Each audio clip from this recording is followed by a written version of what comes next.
Bayaw mo nang ibagas ni Manong. And who cares if people have dark skin, right?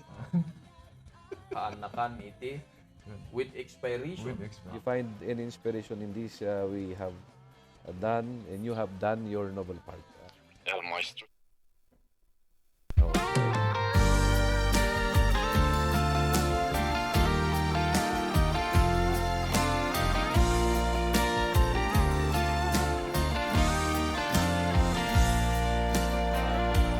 Mansakit, dinumdum, manluluwas ang mata.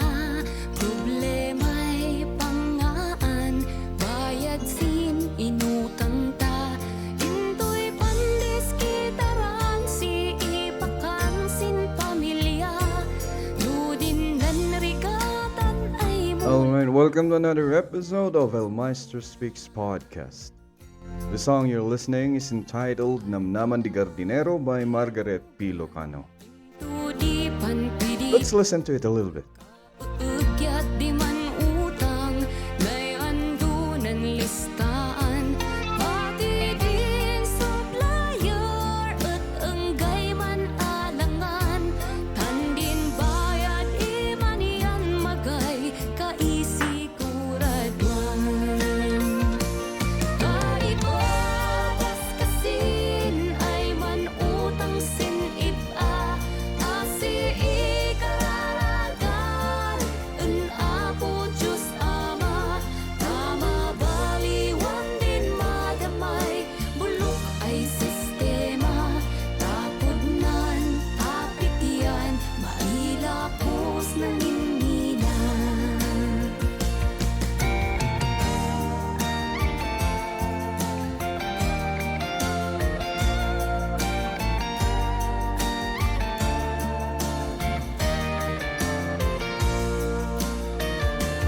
An-anusan ta kasing ay amoy at man kama.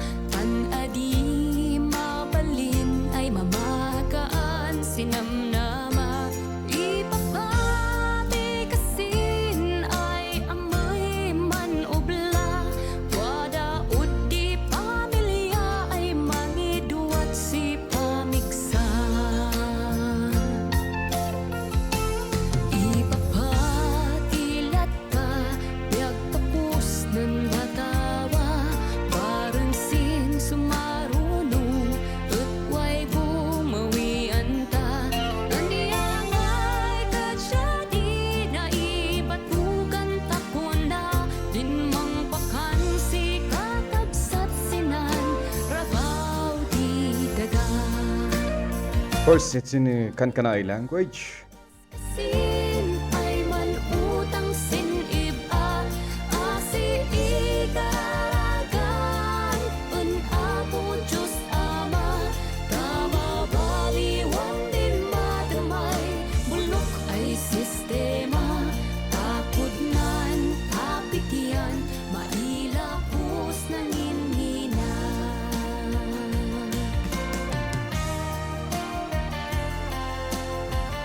Produced by Engineer Paul Masil.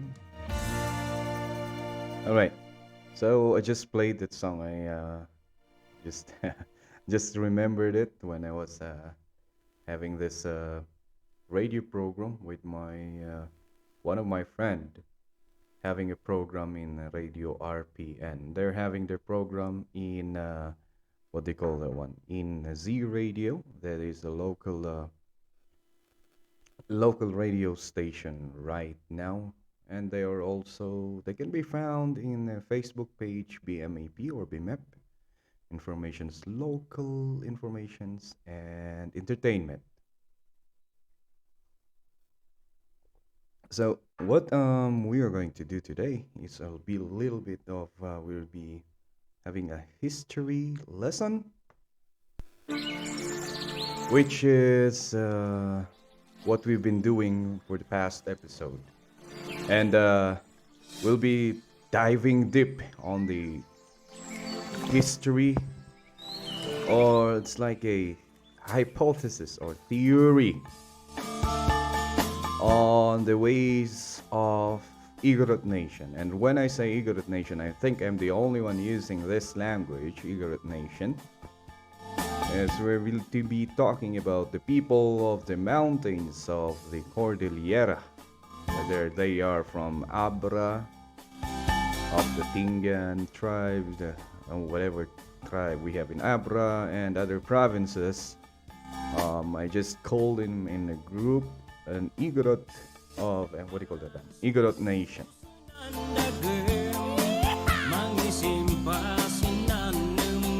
And I've been reading through a lot of books regarding the Igorots, especially during the pre-hispanic time.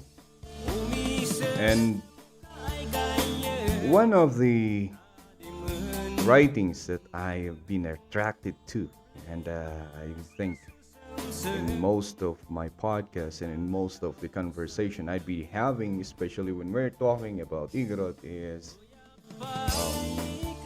that is these writings are their references that I'm always having. Alright, so the author of those articles is none other than W.H. Scott, or William Henry Scott, right? So that is what we'll be using again today for this episode of this podcast.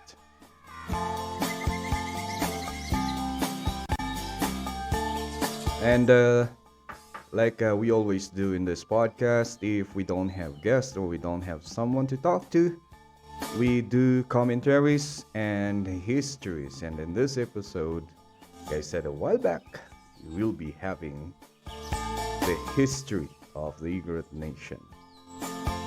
So we'll be talking about the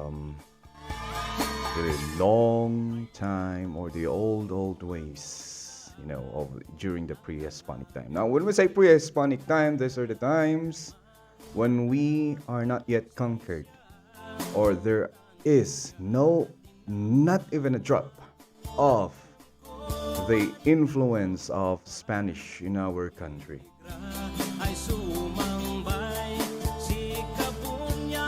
Now, we have this notion sometimes, nowadays, we have this thing in us. We have this so-called regionalism, where sometimes we tend to not like, I think hate is a heavy word for that one. We tend to sometimes not like other people who are not from our place. Let's think about that for a moment. And, come on. Think about it. Most of us, okay, not all, but most of us sometimes tend not to like other people, especially when they're not from our place. Okay. For example, when we Igorots will be talking to each other, sometimes we have this, Ilocano gamin sa isong kamani sa tinugali na. Tagalog gamin dayta. Right? So we tend to say, they are Ilocanos, and this is what they do. They're Tagalogs, and this is what they do. It is not aligned to what we do. And of course, people from other regions do that too.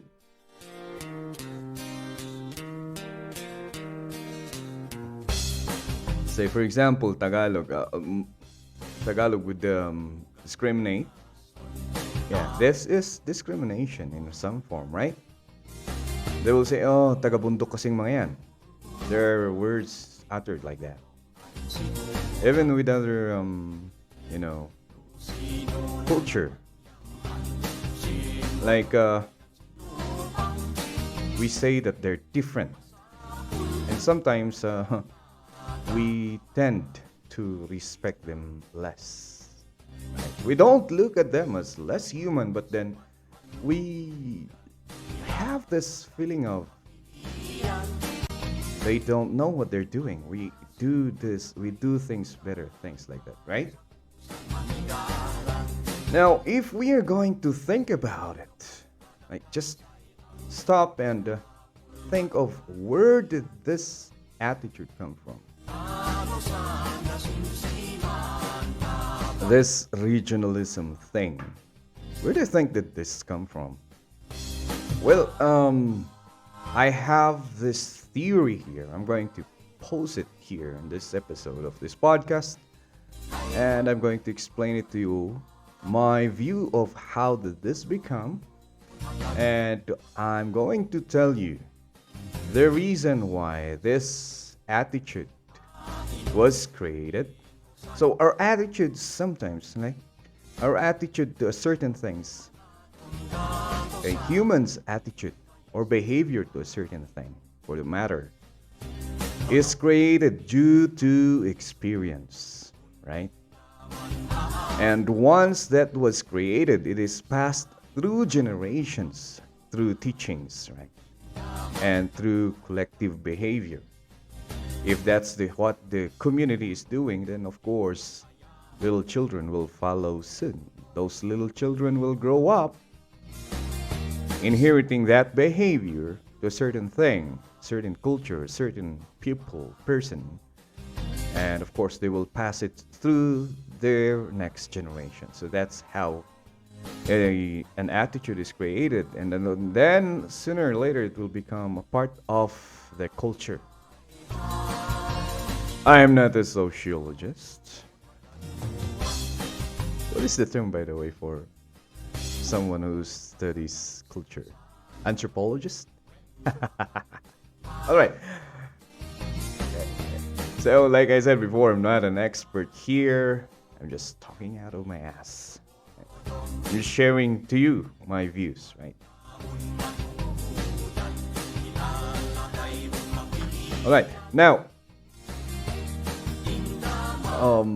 like what I'm saying a while back, an attitude is created because of an experience, and then it is being passed through. Now, where did that attitude of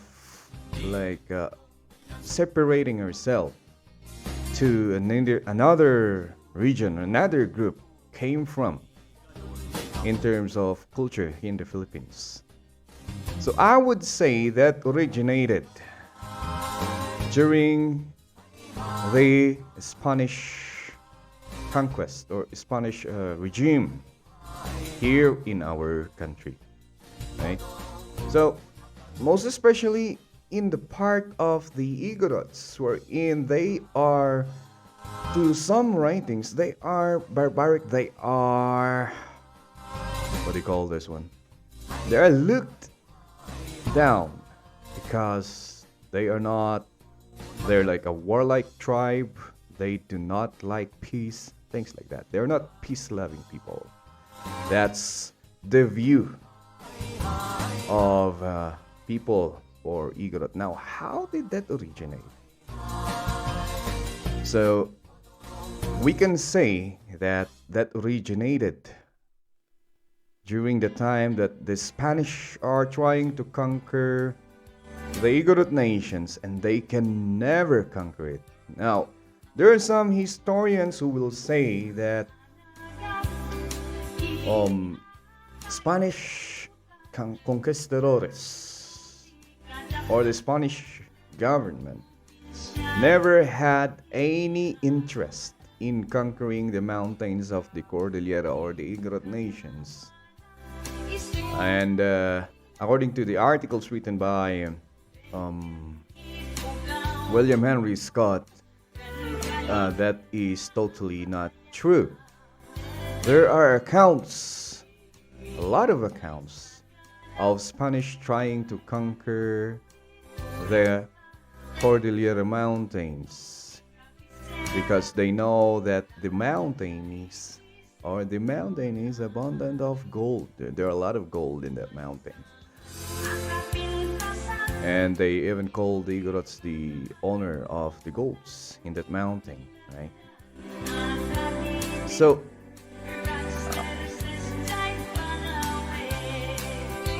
putting that into perspective, if they want to conquer the mountains, then why is it that it took them like hundred of years before they can conquer small portions of it? Well, because the Igorots really fought for their land, and they have their tactics. We already discussed that one in the podcast in the past episode. Now, if you want to listen to it, you can just browse our catalogs for this Still Maestro Speaks podcast, and you will find it there.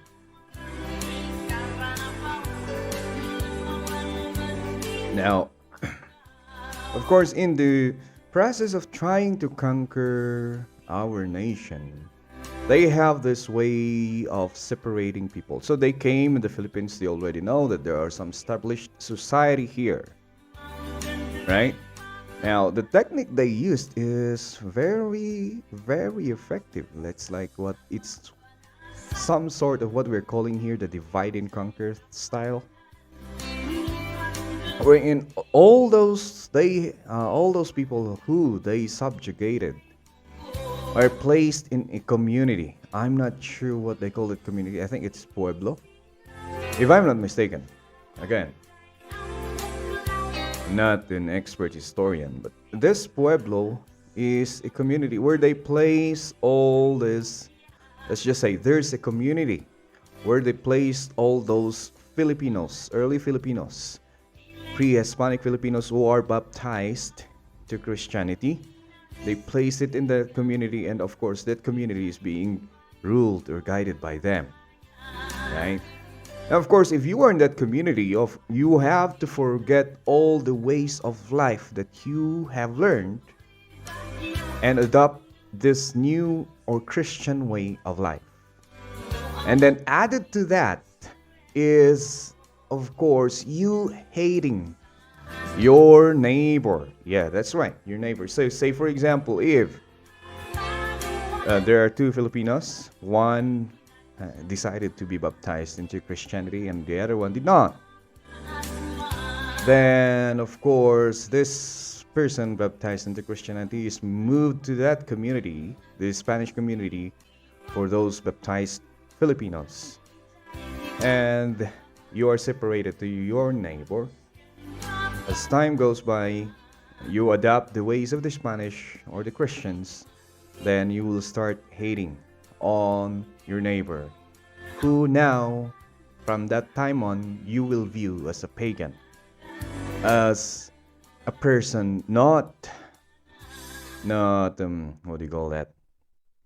Not under God's grace, not under God's protection, things like that. That's worship the devil and not the Lord.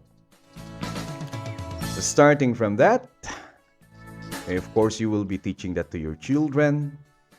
As you teach that to your children, okay, another influences will come to you, will be taught to you, will be passed on, adding to that view that you already adapted, until such time that when the Spanish person or when the Spanish will ask you to go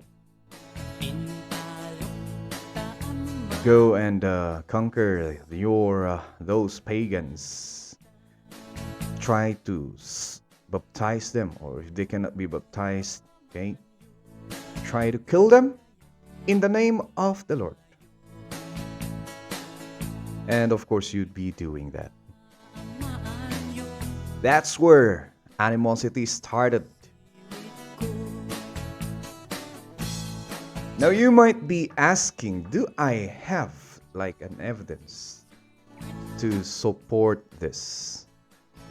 Well, I will still again refer to the writings of William Henry Scott. So as to his writing, okay, the title of the article is the Igorot struggle for independence. Okay, so this is what happened, right?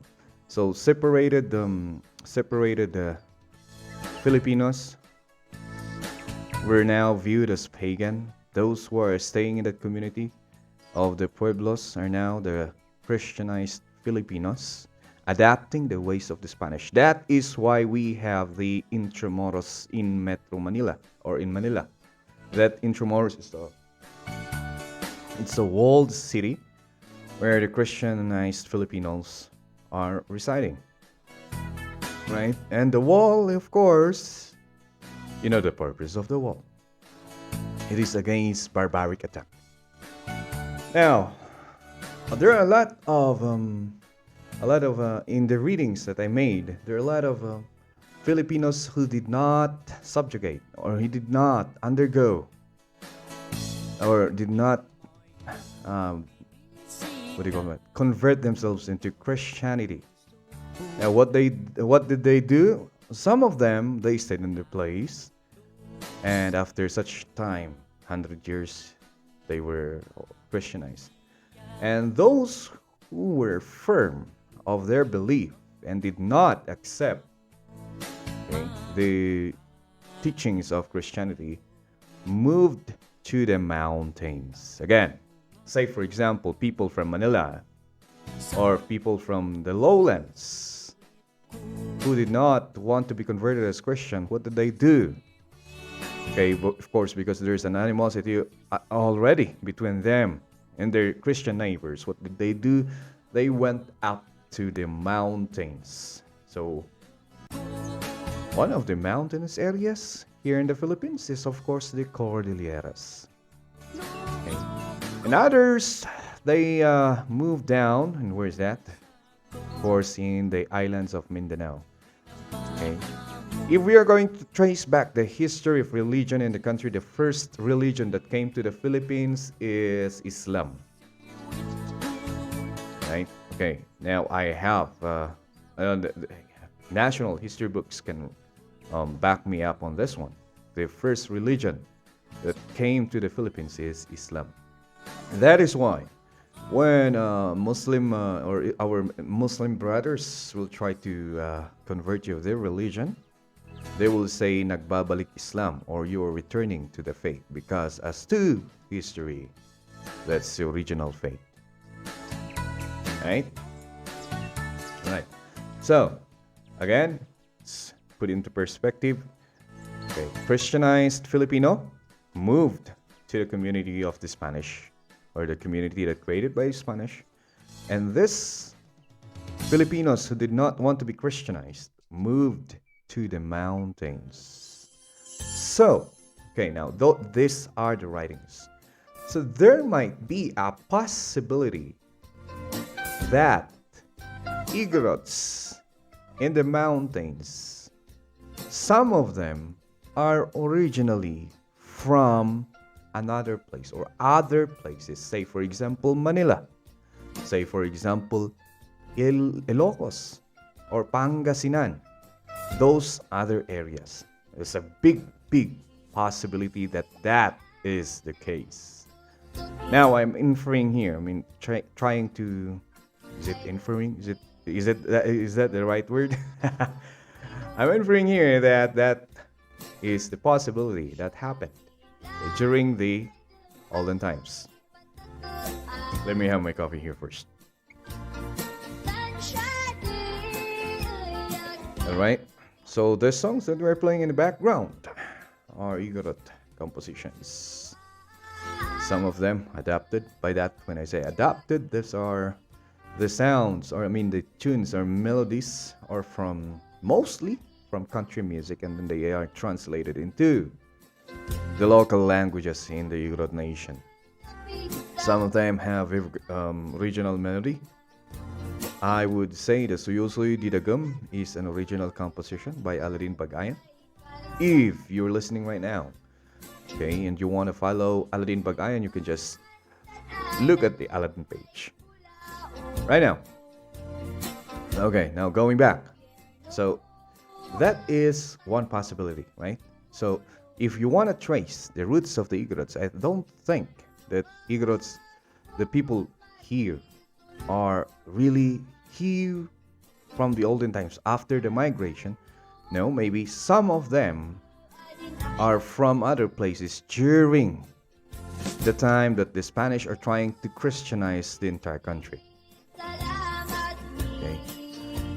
And accordingly, the Igorots accept them with arms wide open. Okay? They welcome those people moving to the mountains. And there are no traces that shows that these people from the lowlands have a different culture to those peoples from the mountain. There are no evidence of that as to William Henry Scott. Right? So those people from the lowlands who does not want to be converted into Christianity easily moved to the mountain and settled there without any culture shock at all. They know how the people in the mountain live. They know who they worship. So that would mean that these people know each other.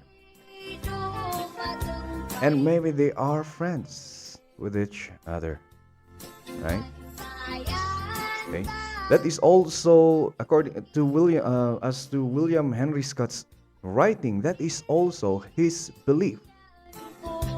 That these Filipinos from the different areas in the Philippines does not have cultural differences at all. They know each other's way of life. The only difference that they have is that one is living in the lowland, the others are living in the mountain.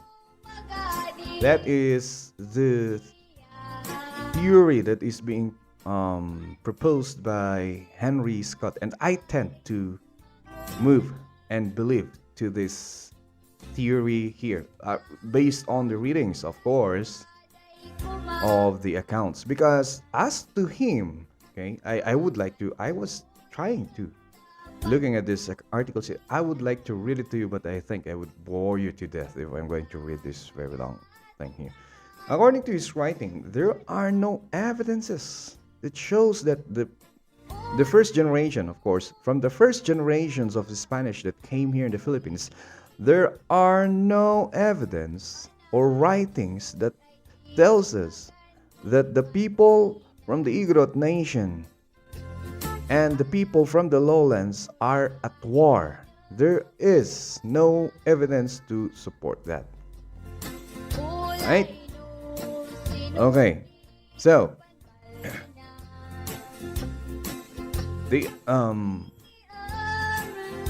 what I'm trying to say here is, if the person from the lowland can go to the mountains or can go to the Igorot nation and can adjust easily, immediately, and the people from the mountain welcome them like they know each other already, then that means that they know each other really.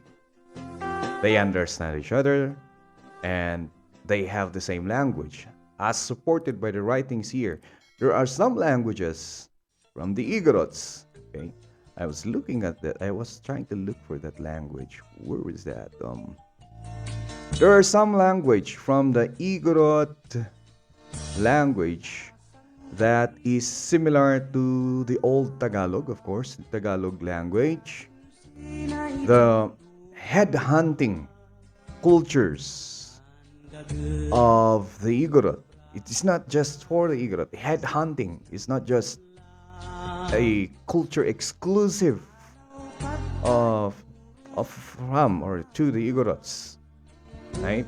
This headhunting culture is also found in the areas of Zambales, Pangasinan, and Cagayan. Okay? That was an account written by the first missionaries who went to those areas. That means if those people there practices headhunting, and of course Igorots are known for headhunting, then they have no difference at all in culture. Right? So again, we can say that they're the same because of the language,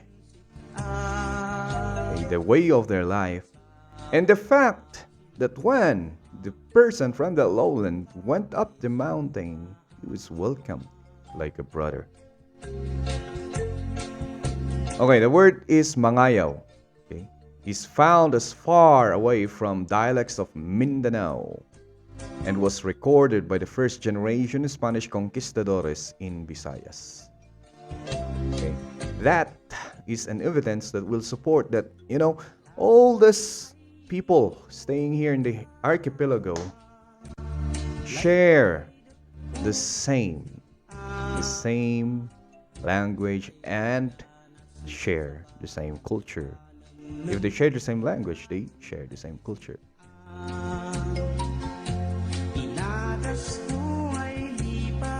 Aside from that, there is an account. Okay, a long time ago, there's an account that an Igorot chieftain or an Igorot leader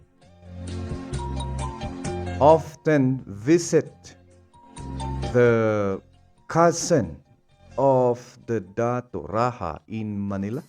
I think that if I cannot find it here in my note here, but the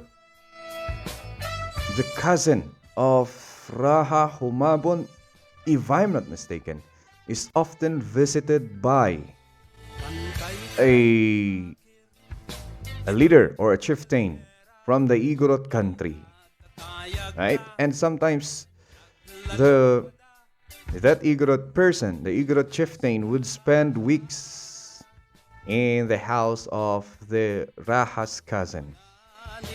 So there is this partnership between these people from Igorot nation and these people from other places. They know each other. They understand each other. So it would be very interesting to see our way of life if the Spanish did not conquer us, right? Because if we are to believe the theory of migration, how people came to the Philippines, that we would be saying that most of them came from the same land, right? The same country. So, there you go. So, these are accounts that can support this theory that Igorots and other people from the different places in the Philippines share the same culture or understand each other. There's not much difference with them or between them. Okay, now let's take a look at this. There are some words here like Chinese words in Tagalog, but this list includes a lot of words which are common all over the mountain province, like atang, bantay, kotkot, busog, butyog, and suwitik.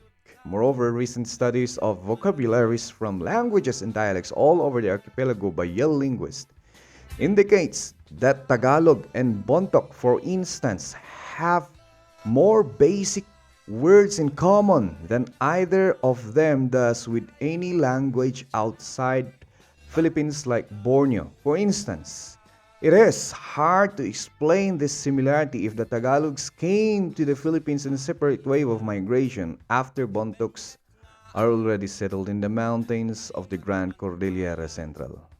Okay. Anyway, whatever picture was in pre-Hispanic times, after the Spaniards started conquering the lowland Filipino tribes, those who submitted to the Spaniards naturally became enemies of those who didn't. So that what's happened. Okay. So what we're trying to pose here is that there is not much difference to all the people living in the Philippines during the pre-Hispanic era, right? So now, where did regionalism started to happen then? Like I said a while back, that started when some of the Filipinos were subjugated. Okay.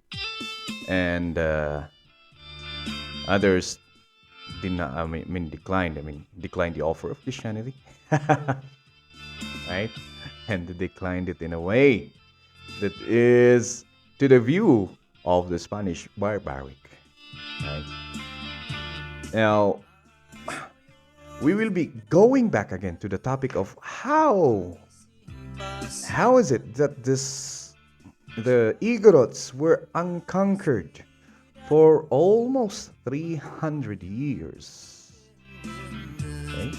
And how did that happen? And most of historians in the Philippines will say that because of the terrain, right? So because of the terrain, it's an advantage maybe, but there are some mountainous areas in the Philippines that was easily conquered by the Spaniards, right? So are you saying that that mountain is easily conquered because tactics used by the Spaniards is easily applied in the mountains, and that tactic cannot be applied in the Cordilleras? I don't think so. But we have, I think, in the Igorot, the groups in the Igorot nation, they have what we are calling,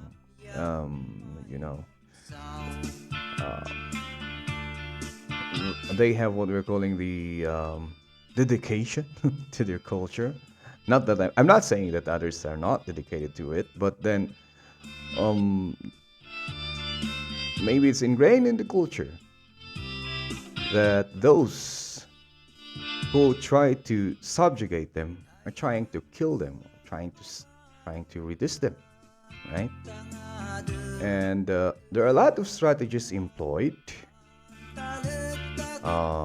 One of them is moving away or escaping, moving in the midst of the mountain and leaving their villages.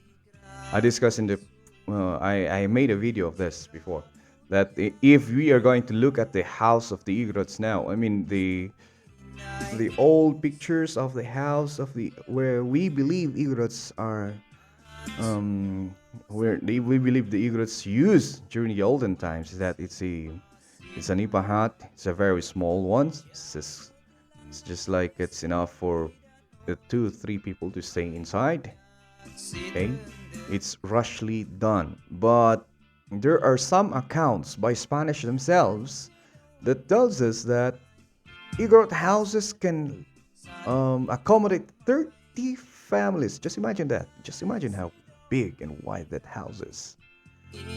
And it's properly made, carefully made. So, though we do not have like a picture of that house, okay, there are some accounts saying that that is the house of the Igorots. Of course, this account was made by first-generation Spanish missionaries trying to, subjugate our Igorot forefathers.